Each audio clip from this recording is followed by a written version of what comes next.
Каждый, кто имеет опыт работы с интернет-медиа, наверняка сталкивался с таким. Ну пусть будет явлением, как тролли. На самом деле раса злобных комментаторов неоднородна, хотя цели у них, как правило, весьма сходные – вылить порцию негатива на автора статьи, комментария, видеоролика. Или вообще случайного читателя. Вред от этой бурной и кипучей, что у нас кипит, промолчим. Деятельности для авторов очевиден. А вот что думать обычному читателю или зрителю, случайно наткнувшемуся на продукт жизнедеятельности тролля? Или это хорошее дело, разоблачающее вредную концепцию автора? Тролль-правдолюб, ратующий за светлое настоящее интернет.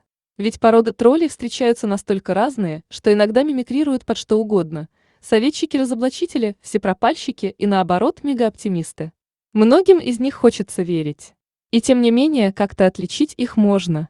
И даже извлечь из их информации некоторую пользу. Вот вам краткая памятка по определению типа и уровня троллей. Уровень 0. Боты. Примеры сообщений. Бред сивой кобылы. А что вы думаете об этом? Ссылка на что-то. Отличная статья. Ролик, комментарий. А вот еще по этой теме. Ссылка на что-то. Автор. Ты чё курил? Это боты. Просто спамеры и хейтеры, живущие на просторах сети. Основные признаки. Безличное обращение подходит для любого контента. Ссылки не по теме или враждебные. Меры борьбы, бан или игнор. Вред, сравнительно безобидные. Польза. Перейдя по ссылке, можно купить новое средство для чего-нибудь по цене всего 9999 рублей. Уровень 1. Бесы. Примеры сообщений. Профессор кислых щей. Слышь, Обращение к автору. хватит пургу гнать. Такие как ты. Обращение к автору. И довели страну. Фирму, ситуацию. Да мы таких, как ты, в 1917-м. 1990, 2012, 1752. Это или продвинутые боты с модулем контент-анализа, или низовые работники антиумственного труда. Назовем их бесы. Основные признаки. Обращение по имени или званию сочетается с личными оскорблениями, которые никак не мотивированы материалом. Редко выражают мнение какой-то группы. Меры борьбы бан. Вред, плохое настроение у читателей и создание тени негативного отношения к автору. Польза, они прибавили автору просмотр или прочтение материала. Уровень 2. Эксперты. Примеры сообщений. Что за ерунда? Я точно знаю, что. Некто важный Говорил, писал: что на самом деле все не так. Я сам. мой сын, дочь, знакомый. Там был и ничего подобного не происходило. Уважаемому автору следует быть аккуратнее в высказываниях, так как цифра 999 на самом деле 888. Основные признаки. Цепляются к деталям. Проповедуют некомпетентность автора. Никогда не утруждают себя ссылками на источник знаний. Употребляют слова общеизвестно, очевидно и тому подобное. Никогда не употребляют слова по моему мнению, вероятно, гипотеза.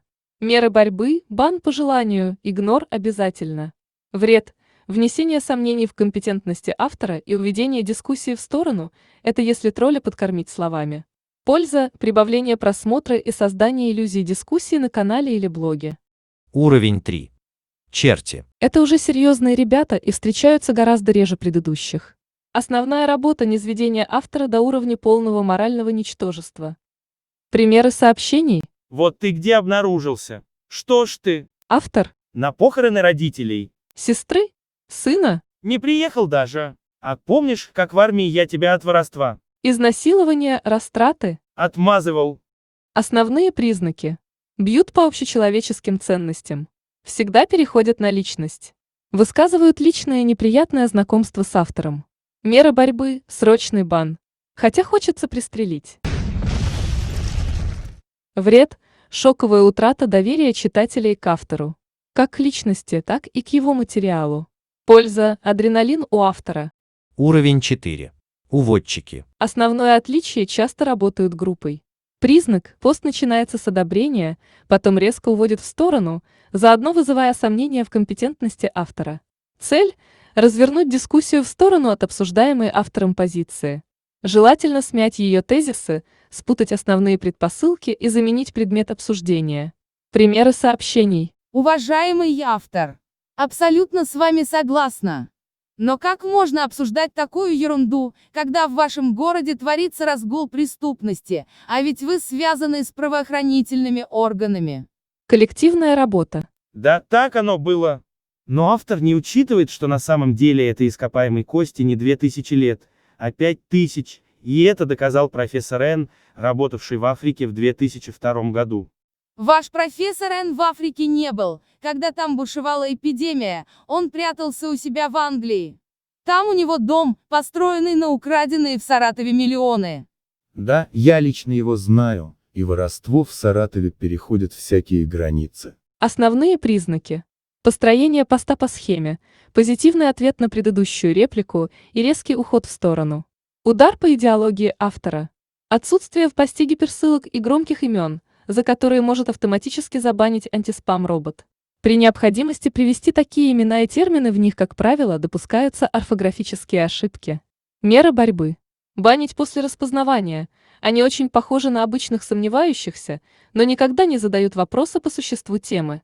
Очень навязчивые и имеют не один аккаунт. Вред гибридный. Удар направлен не столько на автора, сколько на тему обсуждения в целом. Польза – признак того, что ваша тема кому-то конкретно поперек горла. Допускают иногда утечки вектора, откуда идет атака, если слишком настойчиво уводит только в одну определенную сторону. Уровень 5. Юморасты. Как правило, профессионалы и давно работают где-то за большую зарплату. На автора обращают свое внимание, если тот попадает неудобным острым пальцем в информационный нарыв работодателя. Всегда говорят правду, но умело составляют из нее портрет автора, как шута или психопата. Примеры сообщений. Прислали наконец-то объяснение всего, что в мире творится. Написал человек серьезный.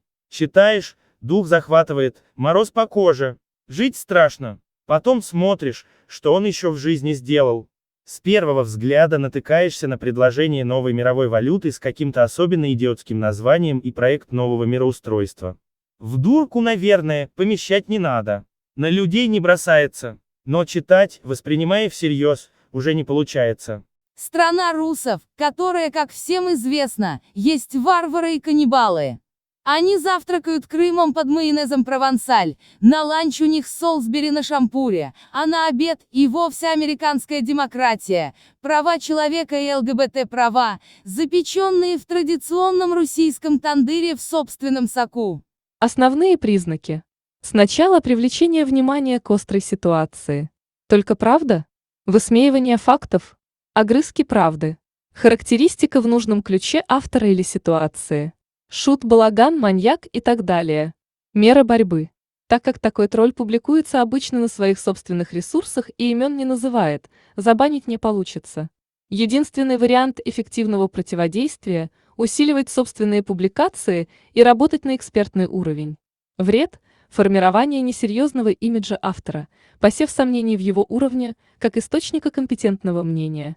Польза, как ни странно, это самый полезный вид троллей.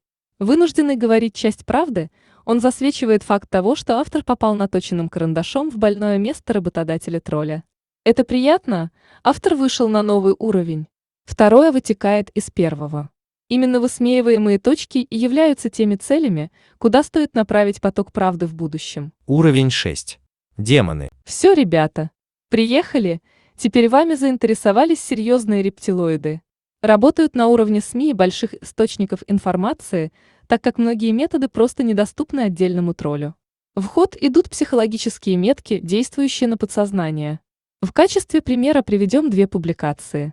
Нью-Йорк Таймс. Путин стремительно превращает Россию в страну вне закона. Россия из-за действий своего лидера Владимира Путина быстро превращается в страну вне закона. Владимир Путин стремительно превращает Россию в страну вне закона. При этом, Россия несет особую ответственность за то, чтобы следить за соблюдением международного права. Эта горькая правда дважды подтвердилась в среду. Некоторые западные официальные лица уже обвинили Россию в военных преступлениях, и эти обвинения могут быть предъявлены Москве. Господин Путин считает себя человеком, который выполняет миссию по восстановлению величия России. Обратите внимание, как грамотно подобраны начальные фразы абзацев.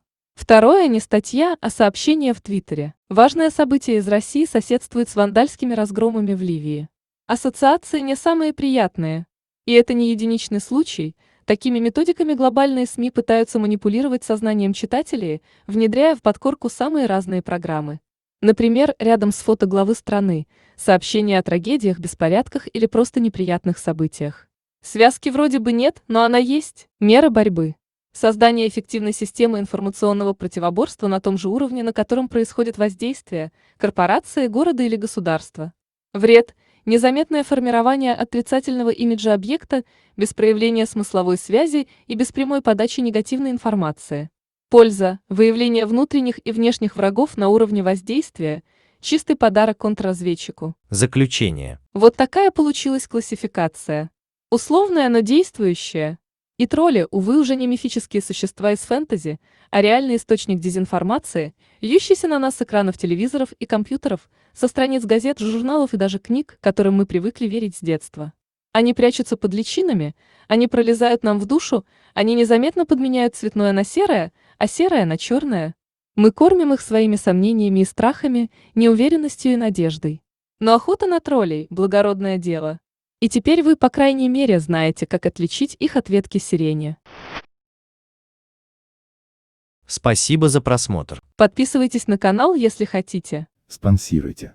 Ставьте лайки. Или дизлайки. И обязательно комментируйте. С вами были роботы Яндекса. Ермил. Алена Филипп. и Оксана. А также вся команда делового мира.